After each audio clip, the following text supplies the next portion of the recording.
ദുർവാസാവിന്റെ ജനത്തെപ്പറ്റി പുരാണങ്ങളിൽ 3 കഥ കാണുന്നു.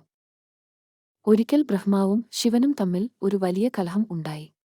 കലഹം മൂത്ത യുദ്ധമായി. ശിവൻ കോപാകുലനായി നിൽക്കുന്നതുകണ്ട് ദേവകൾ ഭയന്ന് ഓടി. പാർവതി ദേവി ഭയാകുലയായി. ദേവി പ്രാണനാഥനെ സമീപിച്ച് എനിക്ക് അങ്ങയുടെ കൂടെ സുഖമായി വസിക്കാൻ കഴിയുന്നില്ല എന്ന് ദുഃഖത്തോടെ അറിയിച്ചു. തന്റെ പ്രിയയ്ക്ക് ദുർവാസം വരുത്തിവച്ചത് താൽക്കാലികമായ ഉണ്ടായ കോപമാണെന്ന് ശിവൻ മനസ്സിലാക്കി. അതിനാൽ ദേവിയുടെ രക്ഷയ്ക്കുവേണ്ടി തന്റെ കോപം സമാഹരിച്ച് മറ്റെവിടെയെങ്കിലും നിക്ഷേപിക്കണമെന്ന് ശിവൻ തീരുമാനിച്ചു. പാതിവ്രത്യത്തിൽ സർവോന്നതയായിരുന്ന ശീലാവതിയുടെ കാലമായിരുന്നു അത്.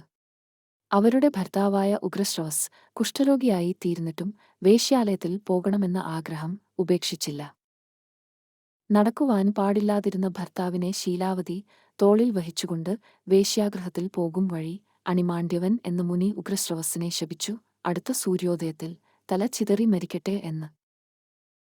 സൂര്യന് അടുത്ത ദിവസം ഉദിക്കാതിരിക്കട്ടെയെന്ന് ശീലാവതി പ്രതിശാപവും കൊടുത്തു.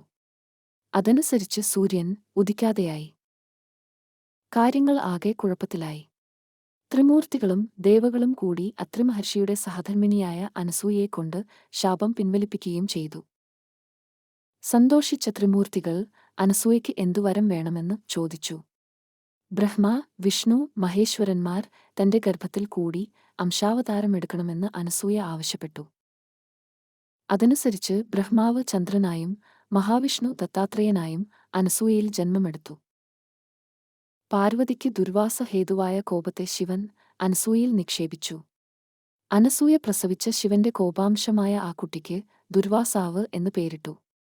ബ്രഹ്മാണ്ഡ പുരാണത്തിലെ 44 അധ്യായത്തിലാണ് ഈ കഥയുള്ളത്.